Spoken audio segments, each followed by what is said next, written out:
Saya menyesal kenapa saya harus melakukan itu. Kenapa saya tidak berpikir sebelum saya melakukan itu. Saya nggak menyangka saya melakukan perbuatan sehebat itu.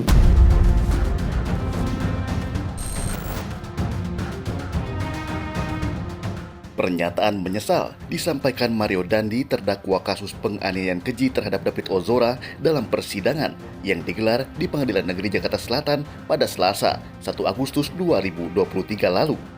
Saat ditanya oleh kuasa hukumnya, Andreas Nahot Silitonga, Mario Dandi mengaku tidak sempat berpikir jernih saat menganiaya David Ozora. Apakah nggak ada pertimbangan, aduh ini saya pukul nanti saya masuk penjara atau apa gitu? Saya sudah nggak bisa berpikir jernih pada saat itu. Oke, sekarang dampaknya kita sudah lihat ya, saudara. Dampaknya sudah kita lihat, kemarin juga ahli sudah menyampaikan bahwa ada kerusakan yang signifikan dan permanen gitu ya. Bagaimana saudara menyikapi kalau pada saat kejadian mungkin nggak bisa ya, sekarang bagaimana? Apakah ada penyesalan atau apa? Saya heran juga kenapa saya bisa sampai seperti itu gitu. Kenapa pada saat itu saya nggak berpikir berulang kali sebelum saya melakukan tindakan itu gitu. Dan yang paling saya sesali ya kondisi yang dialami korban saat ini.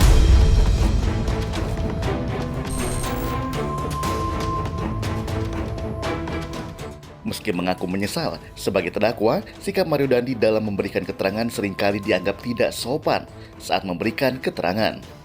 Bahkan Mario Dandi sempat mendapat teguran dari Majelis Hakim Alimin Ribut Sujono. Sebentar ya, Siap. jaga sikap saudara ya. Siapa yang mulia? Benar. Mario Dandi juga sering menjawab pertanyaan dengan berbelit-belit. Salah satunya saat Majelis Hakim menanyakan tentang kepemilikan mobil Rubicon berplat B120DEN yang dikendarainya saat melakukan penganiayaan. Kalaulah ini saudara diminta untuk jual, kan? Tapi kenapa saudara malah bikin plat nomor? Saudara kasih plat nomor yang berbeda dan plat nomornya itu adalah plat nomor inisial saudara.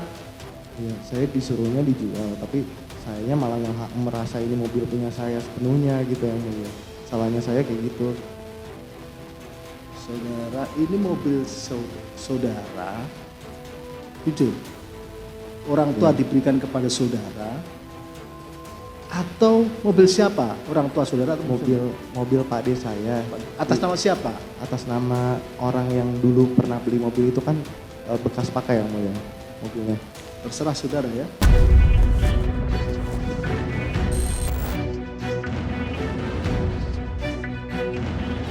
Dalam sidang di hari yang sama, kuasa hukum Mario Dandi menghadirkan saksi ahli meringankan Jamin Ginting, ahli hukum pidana.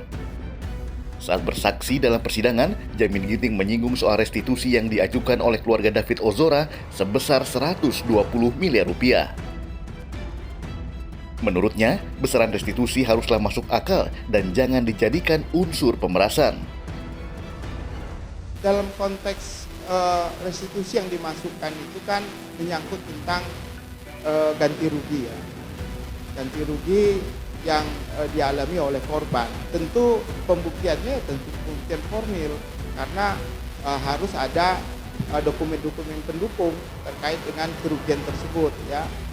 Tapi memang dalam konteks restitusi dia bisa juga masuk dalam potential loss gitu loh. Artinya kemungkinan dia sakit, kemungkinan dia ini dinarasikan, tetapi harus yang masuk akal kan begitu kan.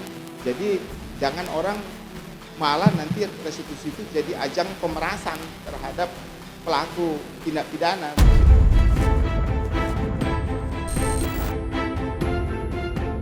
Saksi ahli juga menyebut jika pelaku pidana tak mampu membayar biaya restitusi, maka dapat diganti dengan kurungan penjara 8 bulan. Apakah restitusi ini bisa diganti dengan pidana kurungan? Ya tentu dalam semua tindak pidana kalau ada terkait dengan uang pengganti, terkait dengan denda yang tidak dibayar atau uang pengganti atau restitusi, itu bisa disubsidiarkan menjadi kurungan. Paling tinggi pidana kurungan itu adalah 8 bulan.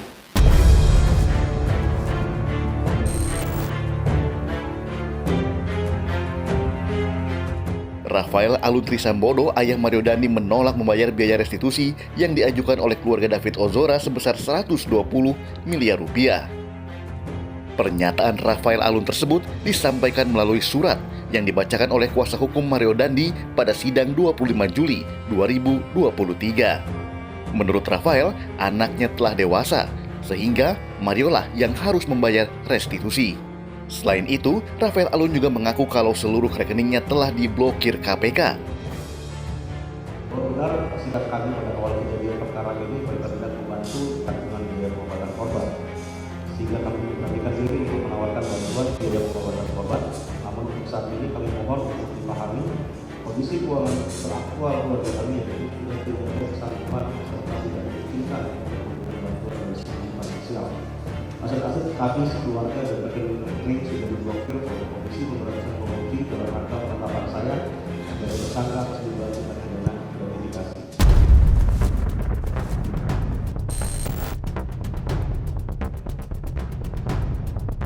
Sebelumnya, keluarga korban David Ozora mengajukan restitusi melalui Lembaga Perlindungan Saksi dan Korban.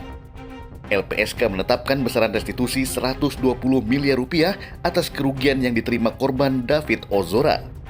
Perhitungan tersebut meliputi 3 komponen, yakni kehilangan kekayaan atau penghasilan senilai Rp18.162.000, penggantian biaya perawatan medis psikologi senilai Rp1.315.660.000, dan yang ketiga, ganti rugi penderitaan senilai Rp118.104 miliar.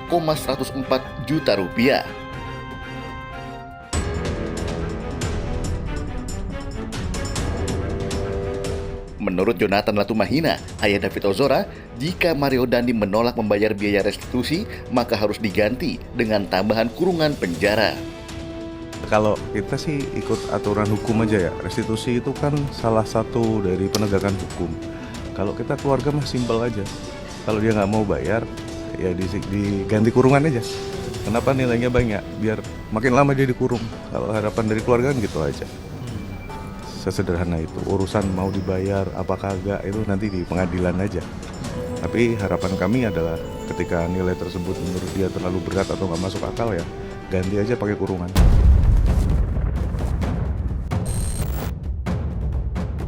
Lalu apa yang disampaikan saksi Shane Lucas untuk meringankan tuntutan jaksa penuntut umum?